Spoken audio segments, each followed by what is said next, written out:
আমার আল্লাহ সব ছাড়া সব বানাতে পারেন। সব ছাড়া সব বানাতে যিনি পারেন তিনার নাম আল্লাহ। একবার আমার সঙ্গে মহব্বতে সবাই বলুন তো আল্লাহু আকবার। আরো জোরে বলুন আল্লাহু আকবার। তাহলে সব ছাড়া সব বানাতে পারে, তার নাম কি হলো আল্লাহ।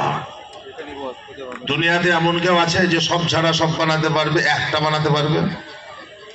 আসমান জমিন চন্দ্র সূর্য গ্রহ নক্ষত্র পাহাড় পর্বত নদ নদী সমস্ত কিছু আল্লাহ রাব্বুল আলামিন কোন মেটাল ছাড়া, কোন ওজুদ ছাড়া, কোন উদাহরণ ছাড়া আল্লাহ তাআলা সৃষ্টি করেছেন। তাহলে সব ছাড়া সব বানান, তার নাম আল্লাহ। এটা হচ্ছে আল্লাহর জাত। এটা এক নাম্বার ইয়াকিন বানাতে হবে। এই ইয়াকিন থাকলে কি ফায়দা হবে?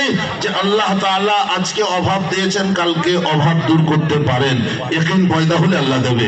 আল্লাহ আজকে ব্যবসায় লস দিয়েছেন, কাল আল্লাহ লাভ দিতে পারেন। আজকে আল্লাহ অসুস্থ বানিয়েছেন, কালকে আল্লাহ সুস্থ বানাতে পারেন।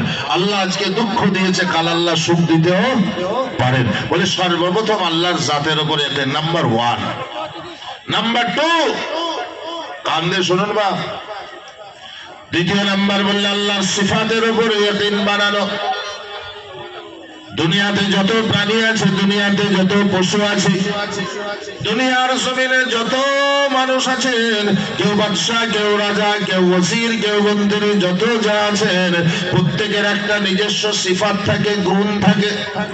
আজকে আপনি আমাকে দেখছেন, আমি পড়েছি কোরআন হাদিস, আপনাকে শোনাচ্ছি, এটা আমার একটা গুণ। আবার আমাকে এই জায়গা থেকে নিয়ে গিয়ে কোন কোর্টে বসিয়ে দিতেন, সেখানে আমি লয়ার হয়ে ফাইসালা দিতাম, জাজমেন্ট দিতাম, এটা আমার গুণ। আবার ক্রিকেটের ময়দানে যদি আমি ক্রিকেট খেলতাম, ক্রিকেট খেলা, এটা আমার একটা গুণ। সিফাত